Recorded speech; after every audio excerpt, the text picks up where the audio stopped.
Good morning, YouTube.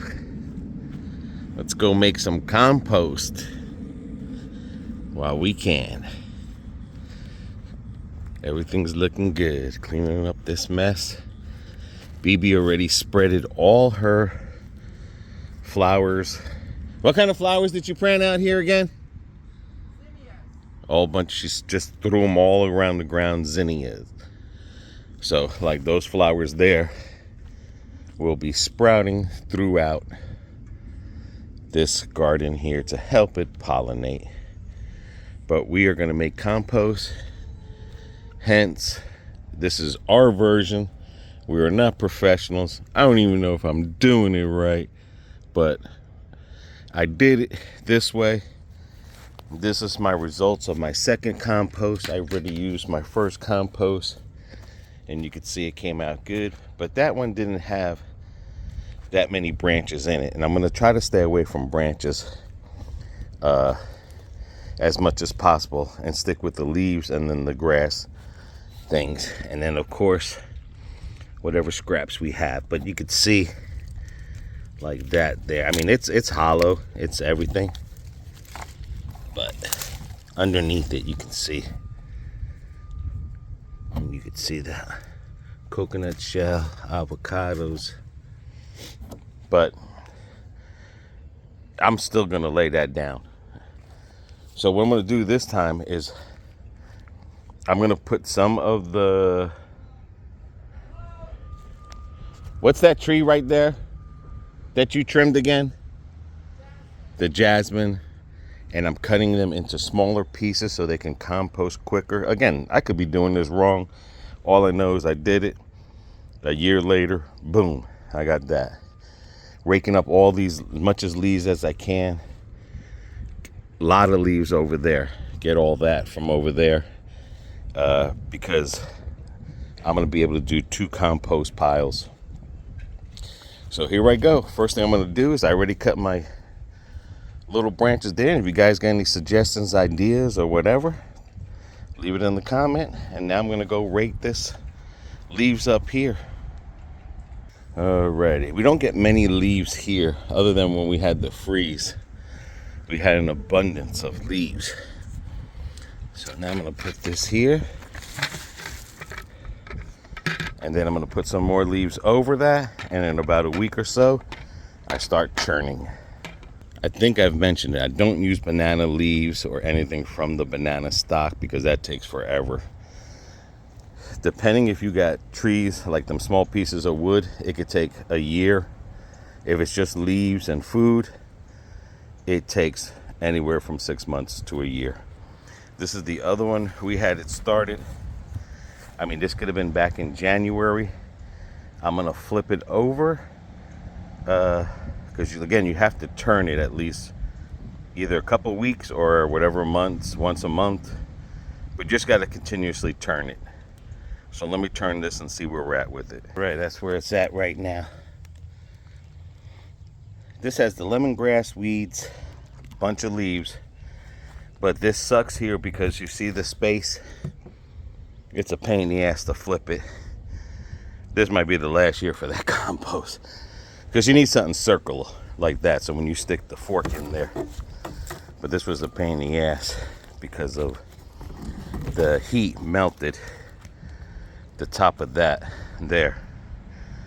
So that's what we do, guys. I'm gonna get more leaves to put on here, and more leaves to put on there.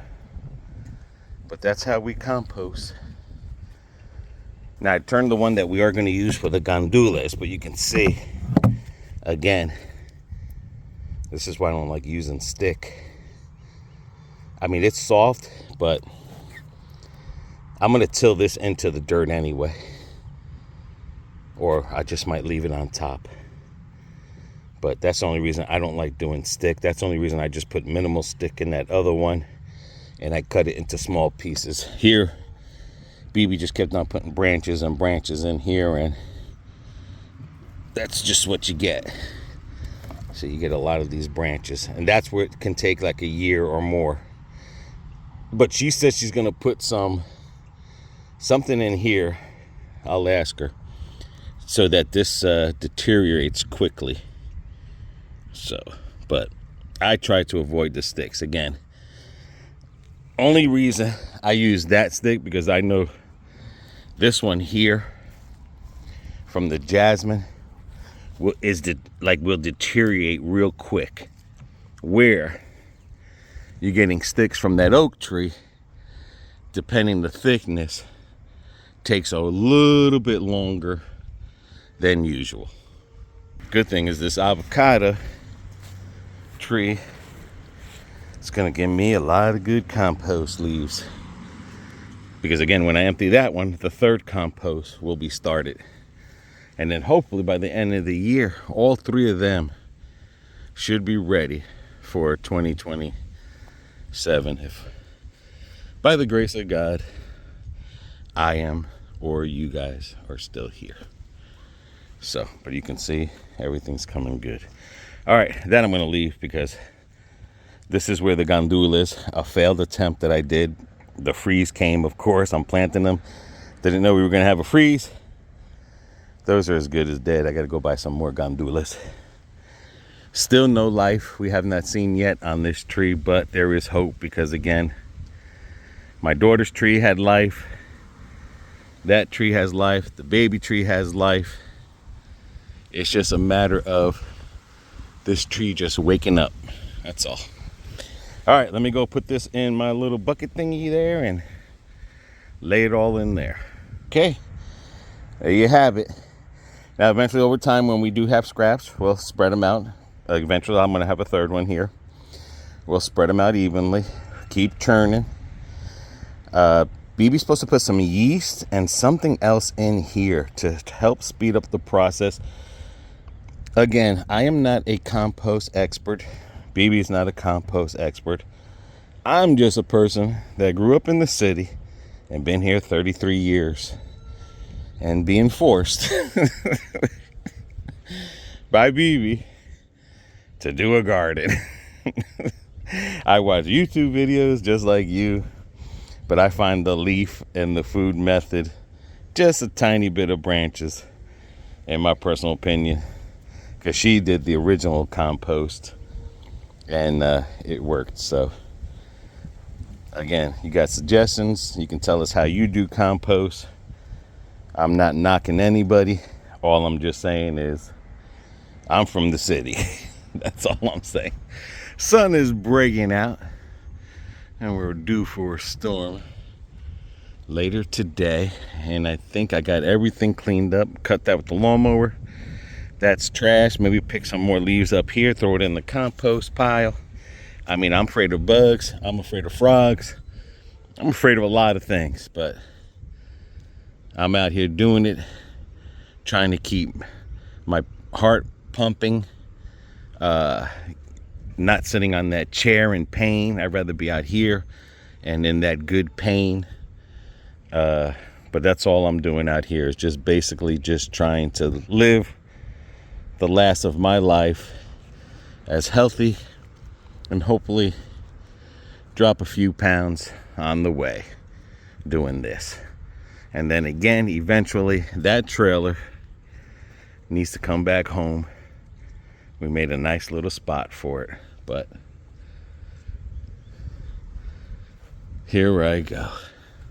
Alrighty, I'm done for the day.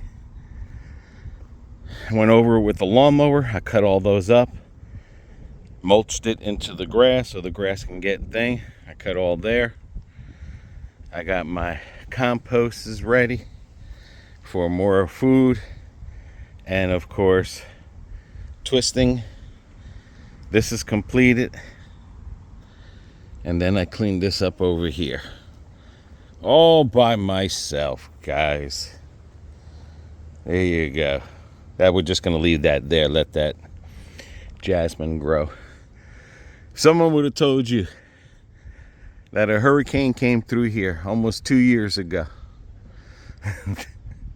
and we cleaned it up, and then the freeze came through here about a month or so ago, and this backyard was brown. The flowers were brown, the trees were brown, And look at it, from some rain, and we're getting more rain in the next 2 days. Look at the grass. This is literally was going to be the toughest part that I thought in my eyes, but mentally it did not become. It was easier than what I thought mentally. Physically, it was on the low level. Took my time. I don't know how long I've been out here. I've been out here an hour or two, but again, I was taking my time. And look what we have now, guys. So we're gonna see what the summer or the spring brings for us. Thank you for joining us, guys. Thank you for joining me. So, does not scare the. They figured it out. But this is all coming in good. Anyway, I don't want to keep this video too long. Thank you, guys. Like I said, you got any ideas or whatever, let us know. The ones who followed us through the many years of this gardening, or whatever you want to call it, landscaping, gardening. You've watched it flourish, you've watched it destroyed. You've watched it flourish and then destroyed. That's not Florida living. Those are just one. That hurricane there is one in a random to hit this close to us. The freeze, that was 1 in 100 years. So it's not always like that when you're here in Florida. If you're young, you have a house, again, get all your tools, get a shed, buy everything you can for any job. If you have big property, acres, get yourself a tractor. You can get them at what the hell is that? There's a place out in Zephyr Hills anyway. They sell them for $5,000 or $6,000 for brand new tractors and stuff. Get everything you can, because as you get older in life, it gets harder. Tools become more expensive. And especially if you're going to be growing some fruit trees and stuff like that, and you want to save money and compost your stuff. But this is just a never-ending job here. I mean, I'm not into this. This is what BB's into. And you see who's out here by themselves doing it. You know what I'm saying? Like, regardless if your wife or husband's into something, you both have to get into it, because nobody wants an ugly looking yard or house. So that's just part of life. Maintenance, maintenance, and maintenance. But thanks, guys. Have a wonderful day. Until the next one.